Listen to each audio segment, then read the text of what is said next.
module 7, which is talking about monitoring, and we will look into that. What does monitoring means, right? So introduction, we have observability, where if you have something running, you want to observe it, how it is running and what is the status, how healthy it is, and how is that performing. That's the observability part.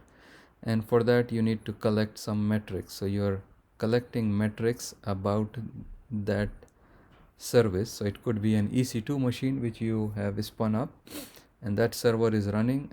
You want to know how is the health of that server, and you collect some metrics. You can check the CPU usage, for example, to see if this EC2 machine is not being used at all or being overused. And you can evaluate metrics over time. So you can say over a period of time these metrics are behaving this way, so that gives you an idea what's going on. So use metrics to make decisions and take action. So you can say that in last 1 hour this metric is in this shape. That means I need to spin another EC2 instance, right? So if you're looking at CPU, you can say if this CPU is so high, the CPU usage of this EC2 instance is so high, then I would like to add another EC2 instance. So this is where the auto scaling comes in. And or you can say if this is running so low, there is no load on it, why don't I shut down this machine? So you can shut down that EC2 machine. For some examples of these things, monitoring is important in the cloud because of the elasticity. So if we put this elasticity as auto scaling and then we don't monitor that, there could be a possibility that somebody overload your system and then all of a sudden you spin a whole lot of EC2 instances and you get charged for that. So you want to get an idea or get a notification when anything abnormal happens, so that you can immediately get somebody to attend to that and look into that. So that's the introduction to monitoring.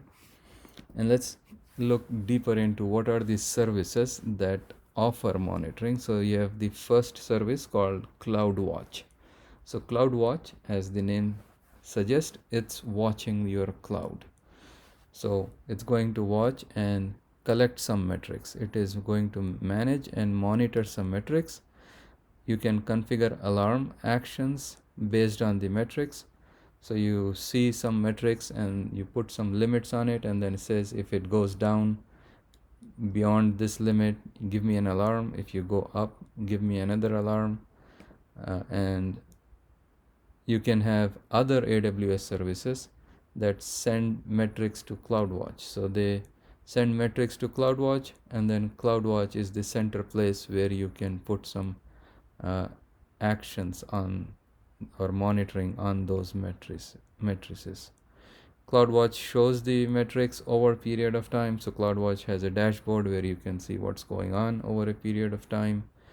CloudWatch alarm is where you set up the alarm. You can trigger when a metric reaches a condition. And CPU utilization, number of requests. So these are some examples of the metrics on which you can set an alarm. Reduce mean time to resolution. So this is the effect of having an alarm. So when you have an issue, you want to resolve it, and the easiest way to resolve it is getting notified as soon as possible. So once you get notified as soon as possible, chances are you can reduce that time to resolution. And also the total cost of ownership. So if you have a system which is misbehaving and charging you a whole lot, if you get notified early on, then you can take an action and stop that misbehaving early on and reduce the total cost of ownership. CloudWatch dashboard, and this is the place where you can access all the metrics for all services and resources. and that's one place where everything is collected, and can build custom dashboards. So you can have custom dashboards by applications or business units.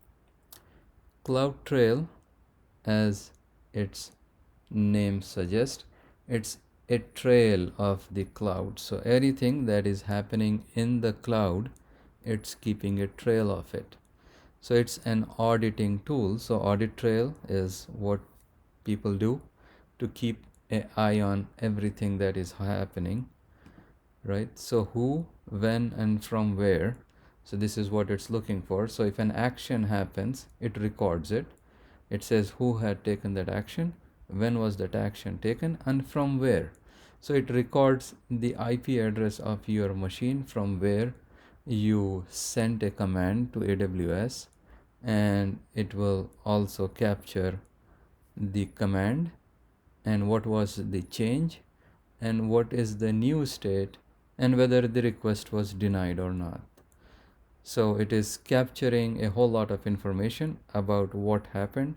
So you can go back and look into CloudTrail and identify what happened in a particular period of time.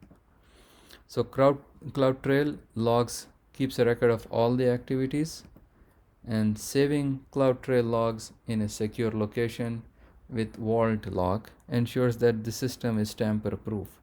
So many organizations have regulations that they need to follow, meaning there is a regulatory body, a governing body outside of this organization whose demands that this organization keep a track of every activity that is happening on their system. And if this organization lets them know that they are keeping track of all these logs and also keeping them in a vault which is locked, then that is a certification that this auditing company or organization can say, I can go in and get an audit of this organization anytime because they are keeping their logs and they are making sure the logs are secured. So when you have a vault lock, it's as if you put that in a vault and then you lock it and nobody can open it. So you can play around with that. You can't take out the logs and tamper with it and put it back. You cannot do that. And AWS have some services which allow to do that. So CloudTrail Insights is what is going to give you insight into what is happening. It's an optional feature and it detects unusual patterns. So if you see somebody trying to log in and getting access denied many times, so you know that somebody is trying to break in, and that trail pattern can be looked in and added as as an alarm, so that people get notified and take appropriate actions on that. So we talked about CloudWatch, which is watching the behavior of this system, and CloudTrail is an auditing tool which is capturing every activity that is happening on this system, where if somebody is creating an EC2 instance or creating a S3 bucket, uploading a file, so any of that activity that is happening, CloudTrail is collecting that and it's keeping that secure. So moving forward, we have AWS Trusted Advisor. So like any trusted advisor, AWS Trusted Advisor also evaluates against the 5 pillars. So AWS have these 5 pillars, which are cost optimization, performance, security, fault tolerance. Fault tolerance is also resilience, where we are saying that no matter what you do, your application will be up all the time. That's the fault tolerance. And service limit. So there are limits on the services, and you are making sure that your application is defined within those limits, right? So these are the 5 pillars And these pillars are what AWS defines as well architected uh, architecture.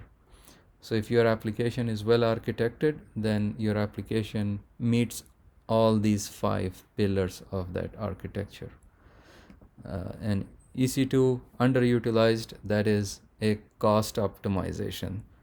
EBS not backed up, right? That is a fault tolerance. So it's saying that you are using EBS, which is the elastic block storage, but it is not backed up, meaning if the EBS goes down, then you have no backup of your data. So you are going to lose your data. So that comes under fault tolerance. Root user not having a multi-factor authentication. So if the root user is just using a password, that means anybody who gets the password, they can become the root and they can do a lot of damage in the account. So the recommended part is to have a multi-factor authentication where another device like a phone or something is involved to verify your identity as the root user. So that is falling in the security part. EC2 not balanced in the availability zone. So you have EC2 instance, but that EC2 instance is only in one availability zone, so that if that availability zone goes down, then your application is down. So this is coming under the fault tolerance, and a trusted advisor is going to give this as a warning. It says, you need to correct this because it is failing on the fault tolerance. For the root user, it's going to say it's failing on the security, right? And underutilized, it's saying that this EC2 instance is sitting there just collecting dust and getting you some charges. Make sure you can look into shutting down this EC2 so that you can save some money. So this is interesting part. AWS is actively looking after the customers, making sure they spend the money only when there is a need for that. So 3 levels of warning or levels of uh, intimation that this thing gives you. One is the red level, which is where action is recommended. The orange is investigation is recommended, and green is no problems detected. So you get 3 levels of indications. When you run trusted advisor, it's going to tell you this is the situation, and you go and take care of it. So trusted advisor is not on by default. You need to go and turn it on, but I think this is a very good tool for anybody who is on the cloud, so that they can take care of the security, the fault tolerance, and the cost optimization.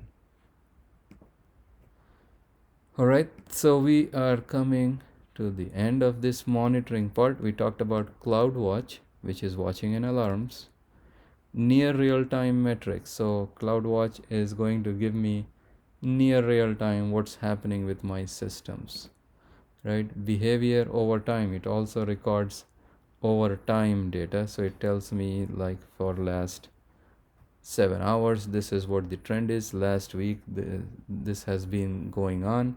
So there is a spike, there is a dip. You can look into that and investigate more. So this helps in tuning. So if you want to tune and get the best output from the money, you play with CloudWatch. CloudTrail is the audit log, where it keeps track of everything that is happening in the services and helps identify the root cause. So something happens and you want to know what happened, you can look into CloudTrail logs and get an idea around that time what happened, which caused this problem. Trusted advisor is going to take care of your cost, performance, security, resiliency, which is fault tolerance, and the service limits.